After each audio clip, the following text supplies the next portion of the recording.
Hello and welcome to A Taste for the Road. My name is Scott and welcome to Honda's Rebel 500. So I've had a number of requests to review this bike from a few subscribers here and overseas, as well as those who've commented on some of my other videos. And in my travels reviewing other machines, I'm also striking up a conversation on the side of the road. Learned of several people who have either picked one of these up or is interested in one. So I thought, let's go ahead and review this this Honda machine and see what makes it special in the eyes of plenty of people. So I think a nice place to start is around its comfort and around its power. The rider triangle and ergonomics are pretty good. I'm a little bit stretched out in the top half of me, but the bottom half is certainly very comfortable. Your mileage will vary, obviously, based on how tall or whether you're short like me. I'm about 5'7", and my inseam's about 29.5 inches or so. The engine, well known to probably many of you, so I'll simply highlight the top line figures.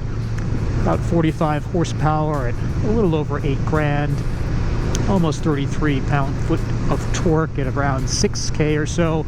There is plenty of meat for the size of this motor at 471 cc's down low, and whether you're interested in giving it a bit of beanage, or you just want to simply plod along as I am at the moment here on some back roads here in Virginia, my old stomping ground, on a late fall day, you can go ahead and just push it or not, depending on what your preferences happen to be.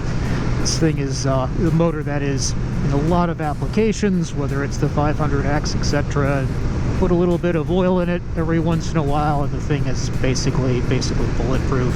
Suspension, it's decent, I think, for what this motorcycle is and the space that it occupies in the lineup. They've done quite a good job. The rear end has little over, I would say, I think it's about 3.6 inches worth of travel, and is well judged, or better judged out of the box than, say, the Indian Scout that I reviewed about a year ago. If you're interested in that bike, I'll include a link up above. And that up front you've got 41 millimeters, also non-adjustable, but again, front to rear you've got quite a good balance. As a number of you will know, this bike has been updated for 2020. This happens to be a 2018 model, and so there are some changes there, LED lights being one of them, to replace the rather dated unit on the back end that looks as though it was pulled out of a parts bin from the 1980s. Moving on to the Rebel's tires and brakes. These have 16-inch rubber hoops on them with a set of Dunlops that are really very nice. Very progressive side to side, and even coming over a bit of dirt and other stuff there. Again, nothing fussy, nothing untoward. It definitely doesn't slip around. No tram lining of any kind, and they are, I think, for an out-of-the-box or manufacturer tire offered, quite a nice choice. Definitely superior than some of, say, Triumph's models with the Pirelli Phantoms that I would swap out immediately. These, just go ahead and enjoy them from the factory and don't worry a bit. Nissan's front and rear on the brakes, they're decent. Also, I would appreciate a little bit more bite, but then I've been riding for a while, and I think for the intended audience of this machine, having something a bit on the gentle side, or more gentle than you would find perhaps in some other machines, is absolutely the right choice. For those who want a little bit more, just simply go ahead and swap out the pads. EBC makes some slightly more aggressive little numbers, and I don't think it would go ahead and cost very much at all to resolve. Moving on to the switch gear and the fit and finish. It is, as I'm sure all of you will know, a very typical Honda product. So many of the finishes are very, very nice, whether it's this gloss black frame. The weld joints also look really very smooth. The plastics are of a high caliber. The matte paint, both here on the bar as well as certainly on the tank, looks very nice in the sun, or as we have some more recent cloud cover, it looks good too. And I'm sure will last many years. Even the Honda sticker here on the side is a flattering addition, and in no way, shape, or form looks underrepresented on this particular bike. It's also notable too is just how easy this thing is to not just service but to take off pieces if you're into the customization thing and want to obviously go ahead and make it your own. It's thoughtful details and touches like that, given the audience that Honda has clearly pointed this machine at, that I think should give both the firm and this the team that designed this and updated it for 2020 very good kudos. The mirrors here, rock solid. They've got some nice detailing in the back, and yeah, just lots of thoughtful touches that you would not expect at this particular price point with other machinery, competing products and whatnot, but in classic Honda form is here, and all the more welcome for it. You know, on the topic of value, I think what Honda has done here for $6,500 with ABS and a little bit less without it. Obviously, it will vary slightly depending on where your home market is located. Honda has done, I think, a really very outstanding job here. This is a lot of bike for the money new. It's a lot of bike for the money used. Here in the States, the 2018 model runs maybe $500 to $5,500. Considering where this is new, I think is a clear reflection of both buyer interest and want, as well as just, again, how much demand there is for this machine in the secondhand market. Something also very notable is Honda's extensive accessories catalog. Obviously, there are other choices from other manufacturers aftermarket, but that to be able to pick up a seat, a custom seat from Honda for $65 is very impressive. These, if you wanted adjustable levers on each side here for the clutch and for the brake, they're $28 a piece. And whether you want, you know, something for the tank here, that's another $18. It's just impressive to see what they've been able to do. And if you know, comparing it with Ducati prices to say nothing from other European manufacturers, it's the sort of thing that would make people, when you tell them that you spent $65 on an aftermarket seat, probably view you as something from another planet. Thinking about this machine's appearance and its looks in the segment that it obviously operates in, it is really very interesting to me, because obviously it's a little bit of a cruiser, a little bit of a bobber. It's got some elements for the fat bike bicycle look to it too, with its fatter 16-inch tires on 16-inch rims. Excuse me. You've got other elements that are a bit more modern, such as this, and it doesn't try and pretend to be any single one thing.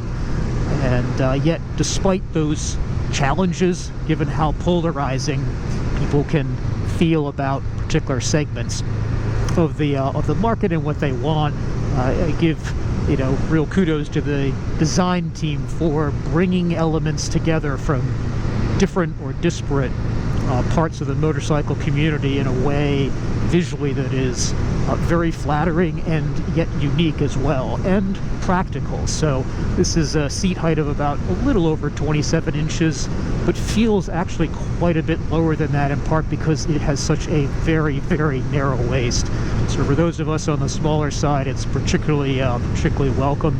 And then with the finishes, which I did mention before, but again, there's a harmony to this machine that I think others strive for, but often fall short. And while it is certainly not perfect, which we'll cover in a moment or so, the reality is that you would think that elements like this wouldn't work together, and yet for many, young and old, experienced and new, and people in between, they found this machine to be very compelling on a whole wide series of reasons and whatnot, and feel that, yeah, this is the type of machine that I would really enjoy in town, or out cruising on a now cloudy day out in the Virginia countryside, but that it just hits a lot of spots or a lot of buttons for many people in the motorcycling community, and that's great. When it comes to shortcomings, I think there are just a couple, and some of them are going to be personal and not completely objective. One would be your comfort and seating position. So depending on your height and Obviously, whether you're taller in your torso or in your legs, you're going to find this either very comfortable or perhaps less so. On some of the forums, some people at 6 feet feel great, others not quite so much. Again, for me, my bottom half is very comfortable at the moment, my top half a little bit stretched out. But obviously, the aftermarket, and I'm sure the Honda parts catalog, could help solve some of those problems quite easily. So again, not exactly an objective, criticism. I would say it would be nice to see some adjustable levers here just right out of the box. After all, this is designed for people who are smaller and on the shorter side, and to have that just simply be there would be awfully nice. But as I mentioned earlier, it's about $50 to fix for this, and you could move the foot pegs and so forth if you wanted to do that as well.